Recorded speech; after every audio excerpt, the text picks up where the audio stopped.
Hey guys, it's Courtney, and today I am showing you the newest Create and Inspire card kit. This is the October 2020 card kit.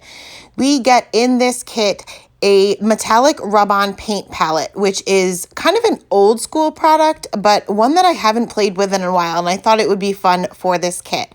We have a layering stencil set. We have the leaves and then the detailed layer of the leaves, and they line up perfectly, very, very easy to line up. We have a 6x8 stamp set. This is called Thankful. We have lots of different things that you can do with this one. We have a piece of Inkadinkadoo masking paper, and we also have 4 6x6 pieces of the Autumn Maple Pearlescent cardstock by Tonic Studios. It's hard to tell how pearlescent they are, but they are shimmery. We also have 4 pieces of bronzed foil cardstock by Kaiser Craft. And for the cardstock, we have 2 pieces of Nina Solar White, and we have 1 piece of craft cardstock. Now this month there are 2 kits. We have the full kit here, like usual, everything that I just showed you, and that is available to members as of right now. So members get they have the ability to purchase the kit 5 days before non-members. This month we also have a mini kit. So this has everything but the stamp set and the cardstock. You have all of the specialty cardstock, the rub-on paints, as well as the stencil set. So both of these items are available to members right now. So today we're going to jump in to card number 1. We're going to make 3 cards today. And for this first one, I will be using the stencil set as well as a piece of the craft cardstock. I'm going to use some Post-it note tape to tape down the back portion of my panel just so that it doesn't shift around. Now for these rub-on paints, you can use your fingers, and actually they work really well with your fingers, but I just didn't want to get messy. So I'm going to use a blending brush here, and you want to make sure that you're either using a blending brush that's fairly small, or the ones that I'm using are the Blending Buddy brushes by Trinity Stamps, and they kind of are shaped a little bit different than most of the blending brushes. They come to a point, so I can get into small little areas or kind of concentrate on a specific area with these particular brushes. So I'm starting with this yellowish color here, and I'm just dropping some color into each one of these leaves. Now, it's hard to see when you have your stencil down how much color you're actually adding, but once you remove the stencil, you'll be able to tell a little bit more. So once I have a little bit of that yellow down, I'm going to add some of the green. Now, I'm going to go, because yellow and green mix. You're not going to make mud when you mix yellow and green. So I'm concentrating pretty much either on the top or the bottom of the leaf. It's okay if it touches the yellow, but I want to kind of leave the other side. I'm adding 3 colors. So the other side, if I'm adding the green to the bottom, I'm going to leave the top blank for right now, or empty, I should say. Now you can see that these really blend well together, like no effort at all. They blend much better than inks. They kind of remind me of Distress Oxides because they kind of sit on top of the paper for a bit, but they really blend really nicely. So here's where I'm going to bring in the red. And the reason why I am leaving off with the red and making sure that I add the red to the opposite end of the green is because red and green will make mud. So I want to keep the red away from the green, but I want to kind of fade it from green to yellow to red, which will kind of be an orangish color once it blends with that yellow. But you can see they blend very, very nicely.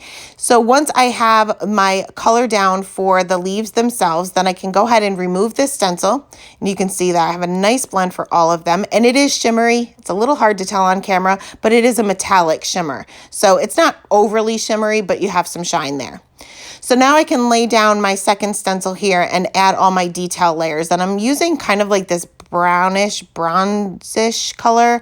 I don't know the exact name of it. It is labeled on the back, but I don't have it in front of me when I'm doing this voiceover. So I'm just going to add the detail layers. This is going to be fairly subtle. You can see it a lot more in person, but it's just going to add those details. Now, your stencils must be cleaned immediately. I let mine sit for a while, actually the whole time I was recording this video, and they did stain.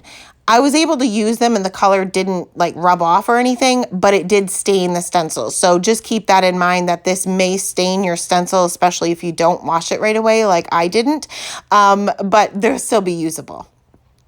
So once I have the second layer down, I'm kind of just peeking underneath there just to make sure that I can actually see the detail. I did end up going back and just adding a little bit more. There are some dots, kind of like spatter marks around the stencil as well, so I wanted to make sure I filled those in as well. So here is our finished product here, and now we can go ahead and put together the card. So I'm going to take a piece of this foil cardstock. I'm going to cut this down to an A2 size, and then I'm using a stitched rectangle die. And this is like the second largest one in this set. I believe these are Simon Says stamp, and I'm just going to cut that out. I'm going to kind of line that up in the center the best I can, stick that down with some Post-it note tape and run that through my Gemini, and this is going to kind of create a frame for my card. So for my sentiment, I'm going to use the large thanks from the 6x8 stamp set from the kit, and I'm going to go ahead and stamp that onto some more of the craft cardstock. I'm using a dark green ink from Simon Says Stamp, and it's a lot darker if you were to stamp it on white, but being I'm stamping it on craft, it was going to kind of tone it down, so I made sure that I picked a really, really dark green. Going to trim that down just a little bit wider than the sentiment itself, and I'm also taking the scrap piece of that same foiled cardstock and cutting that just a little bit thicker than my sentiment. That way I have a little bit of a border for that as well. Now I can go ahead and assemble everything. So I'm going to stick my sentiment down on top of that foil cardstock. Now, if you're using wet glue like I do, like I always do, it may take a couple of extra seconds to stick to the foil cardstock or anything that's kind of slippery or slick, I should say. It's not going to stick as fast as if it's just paper to paper. I'm going to add my main panel there down to my card base and add my sentiment strip.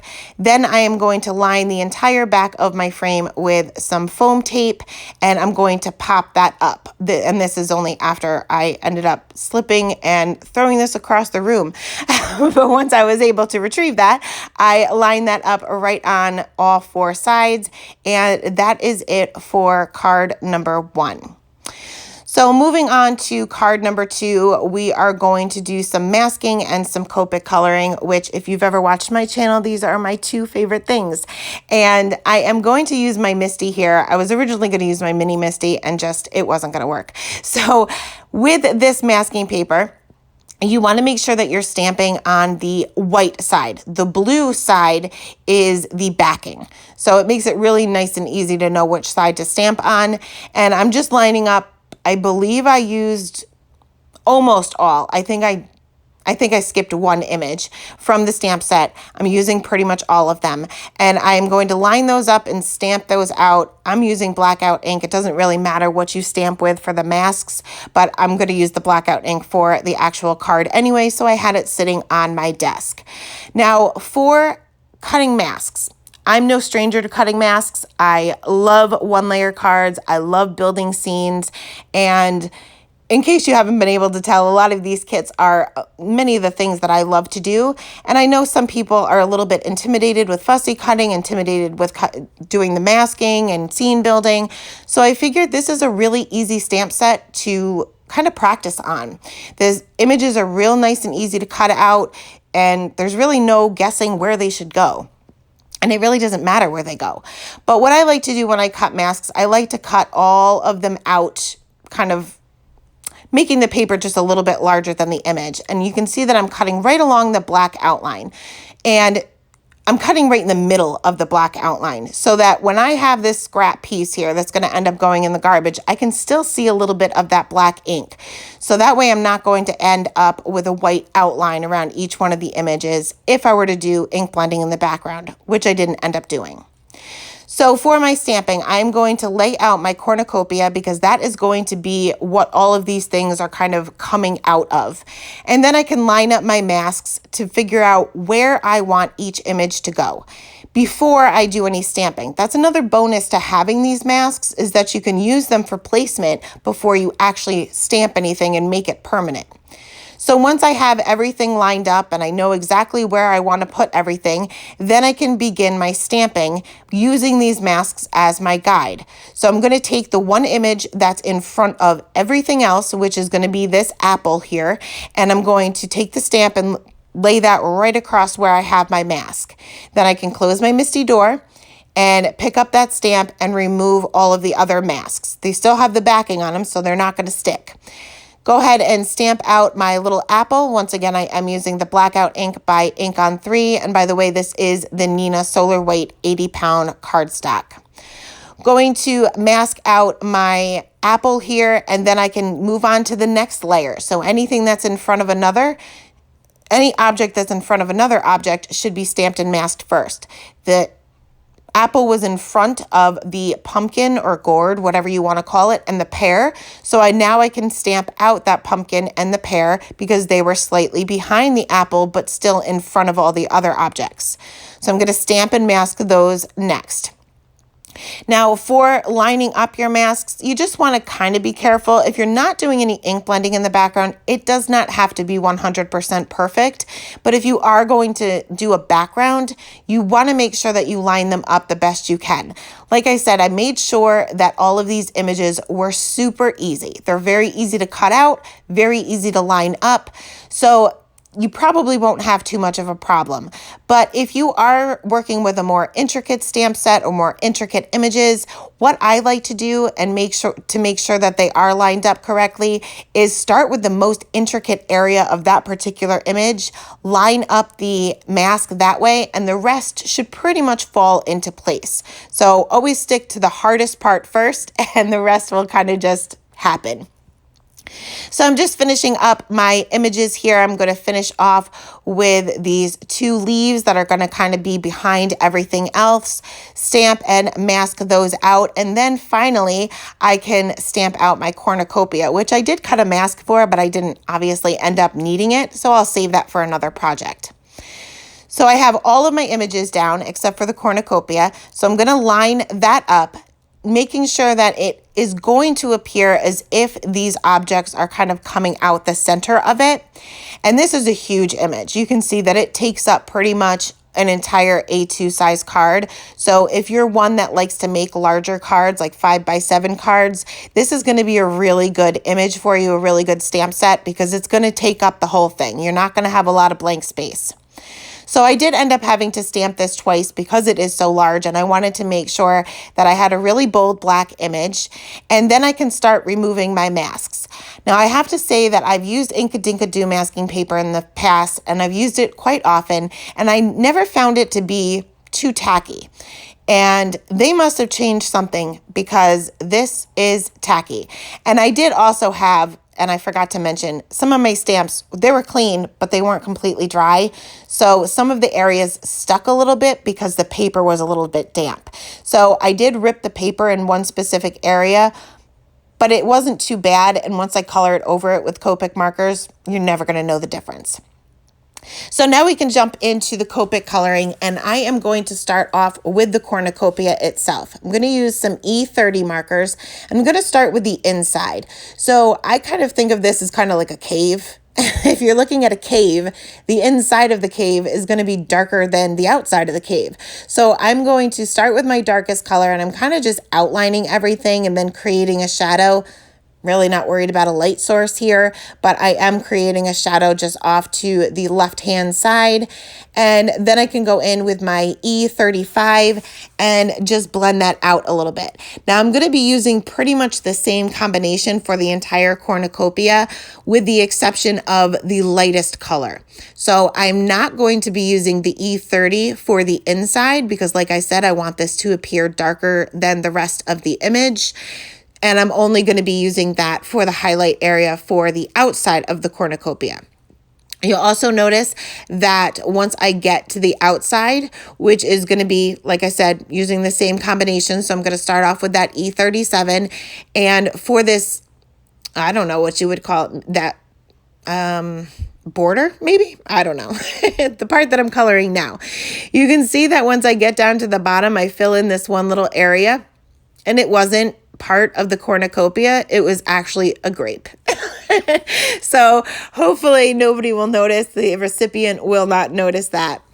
So I am going to add a shadow through each one of these little sections. And as I get towards the top or the back, the lines are going to get a little bit closer together. So you'll see that I start tipping my marker so that it's almost straight up and down.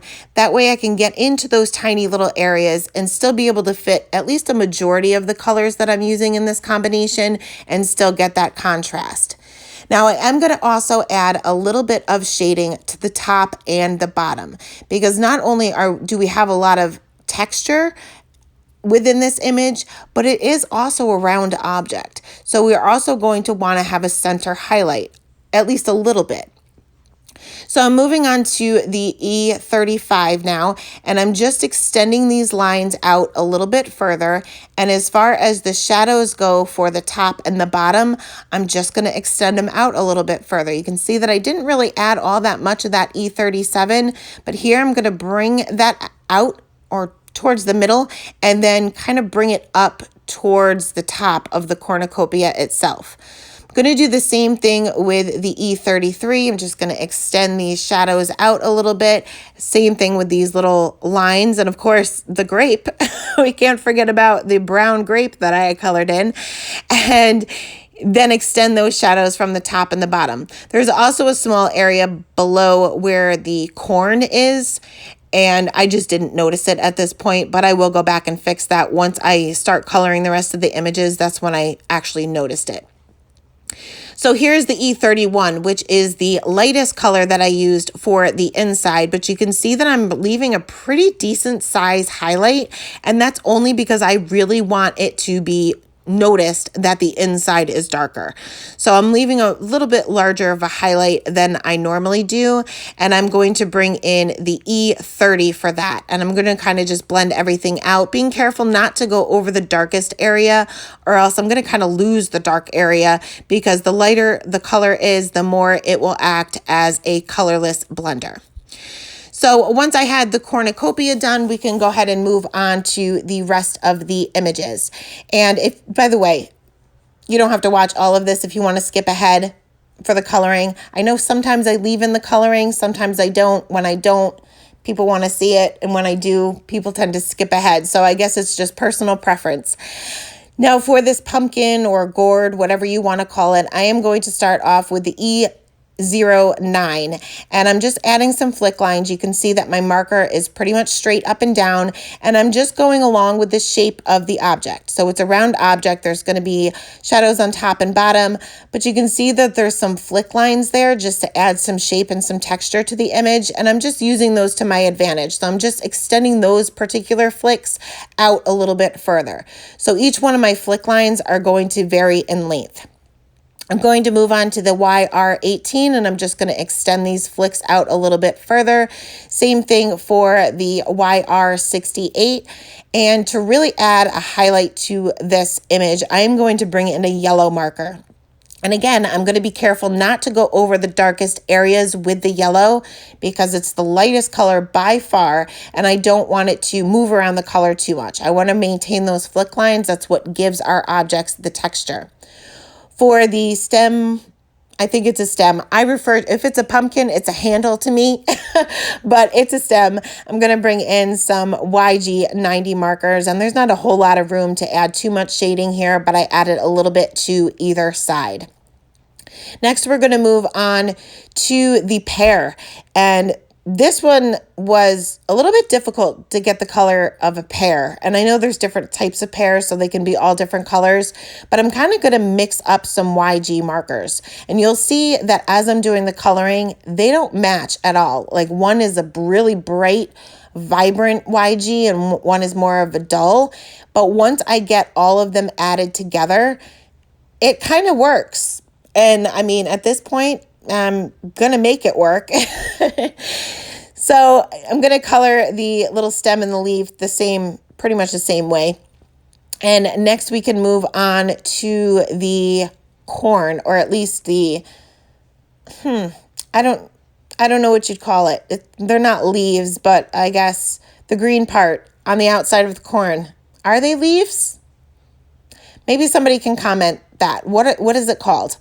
But I'm just going to move on to some G99, G94, and G43. And this is where I noticed I missed that little section of the cornucopia, so I will go back later and fix that. But I'm just adding a little bit of shading coming up from the bottom. And also there's one that's kind of folded over on itself. So I'm making sure that I add a little bit extra shadow there just to give it that extra shape. One you can kind of see the inside of, so I'm adding that a little bit darker, just like I did with the cornucopia. The inside would appear to be darker. So next I'm going to move on to the apple. And I kind of struggled with this one because I didn't use my normal red combination because I felt like it was a little bit too bright. So I'm going to use my R89, which is typically the same scary dark red that I typically use. And I'm adding a little bit of shading to either side and kind of where it's dipped in. Then I'm going to bring in an R59, R56, and an R85. And I guess I just didn't get as much contrast as I'm used to, and I didn't necessarily want to bring any kind of pinkish tones to it because this is a fall card. I don't need pink in here. So I ended up going back in with that R89 and deepening up the shadows a little bit more. And I just kind of extended the darker areas out a little bit further than I did the first time around. And I actually liked this a lot better. Did I get as much contrast as I normally do? No, but it is that deep red that I was looking for, kind of like that fall color red that we typically see.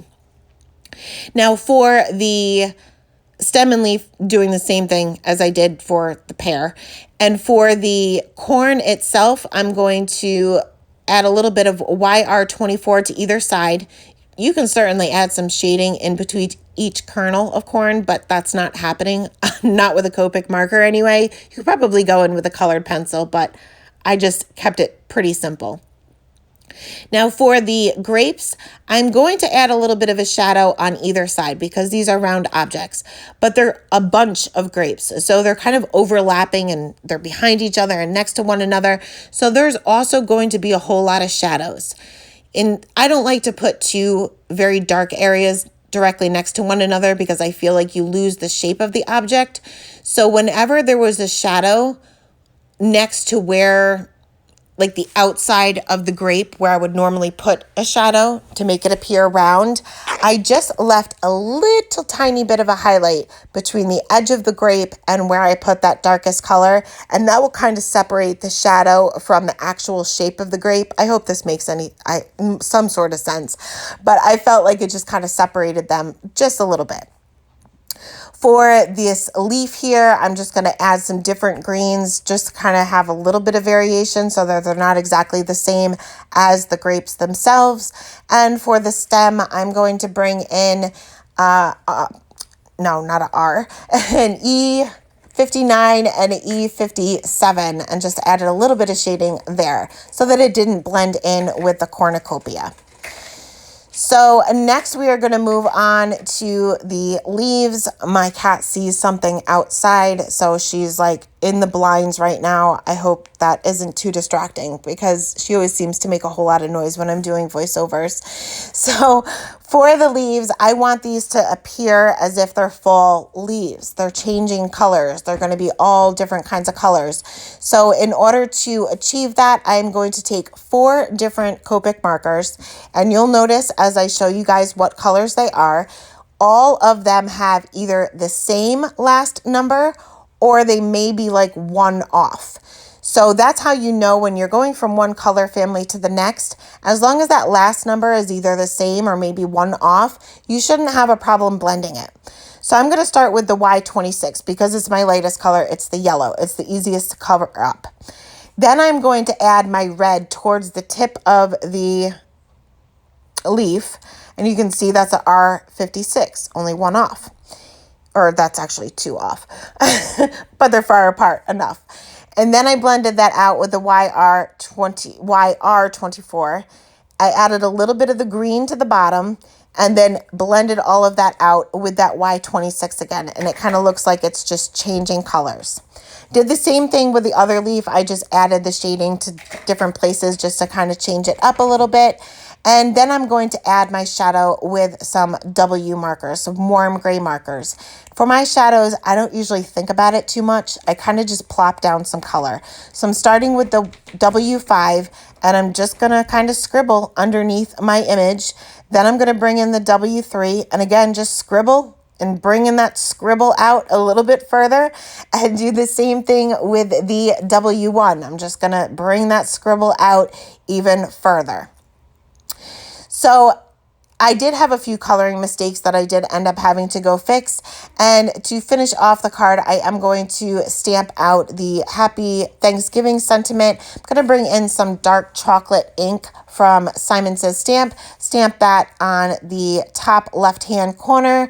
And that is it for that card. Moving on to the third and final card for today. This is super simple, but I love this pearlescent cardstock and I love the colors. I love the colors of fall anyway. So you can do this with scrap paper or you can do this with just paper that you like. I am going to just start by cutting strips. I'm going to use all 4 of the colors that come in the kit. And you can see that some of them I'm cutting about 1/4 of an inch. Some of them I'm cutting a 1/2 inch. Some of them I'm cutting 1/8 of an inch. So I'm just kind of varying the sizes, but you don't even have to. You can cut them all the exact same if you prefer.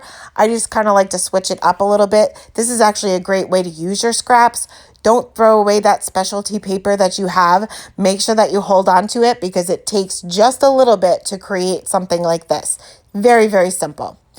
So I'm just going to finish off by cutting some of these yellow strips here, and you can cut as many or as little as you want. So I'm going to take a piece of the craft cardstock. This is an A2 size, and I am just kind of seeing where I want to place this to make sure that it fits all the way across because I knew I wanted to put it at a little bit of a diagonal. Once I'm happy with the angle of it, I'm going to glue that first piece down. Then I can go ahead and glue the rest. So I'm going in a specific order. I don't really have a specific order in mind. I'm kind of just plopping it down. But once I get like the first 4 down, I'm just going to make sure that I stick to that order so that it's consistent.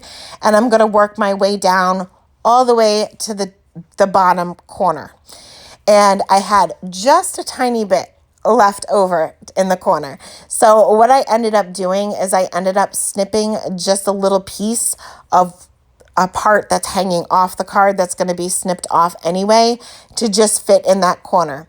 In the end, I didn't actually need to do that because I ended up trimming down this whole panel anyway, but for now, it worked. I'm going to add a few more strips just to the top. I'm not going to fill in the entire thing, although you certainly can, but I wanted to leave a place for my sentiment. This is a super easy card, super, super quick.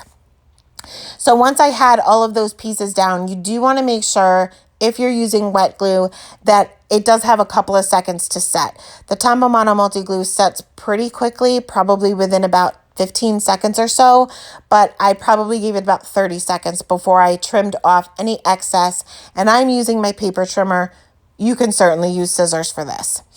So for my sentiment, I am going to use that thanks again, and I'm going to add one of the sentiments or the additional sentiments from the stamp set, and I am going to use that same dark chocolate ink by Simon Says Stamp because it's sitting right on my desk.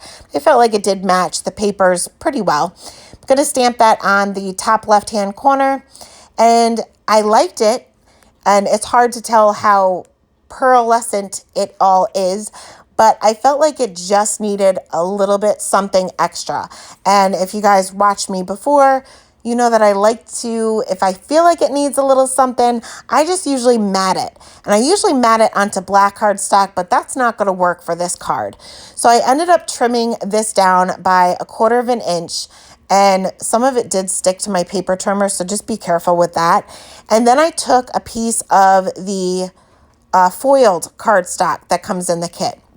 I kind of played around with which one would go best, but figured the gold would probably work best in this case because it's not going to take too much away from all of the other other stripes and things that we have going on. So I cut this down just a little bit larger than my card panel, but a little bit smaller than a card base. And then I glued everything together. I am using a craft card base, so it kind of goes, everything kind of goes together.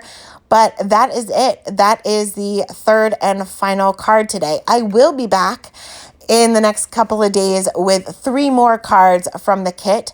And remember, here's a quick look at all 3 cards, by the way. But remember, you do have to be a member for this kit to be available today. For all non-members, if there are any kits left over, they will be available on the 15th. So as always, I will leave the supplies listed in the description box below. Thanks so much for stopping by and have a great day. Bye.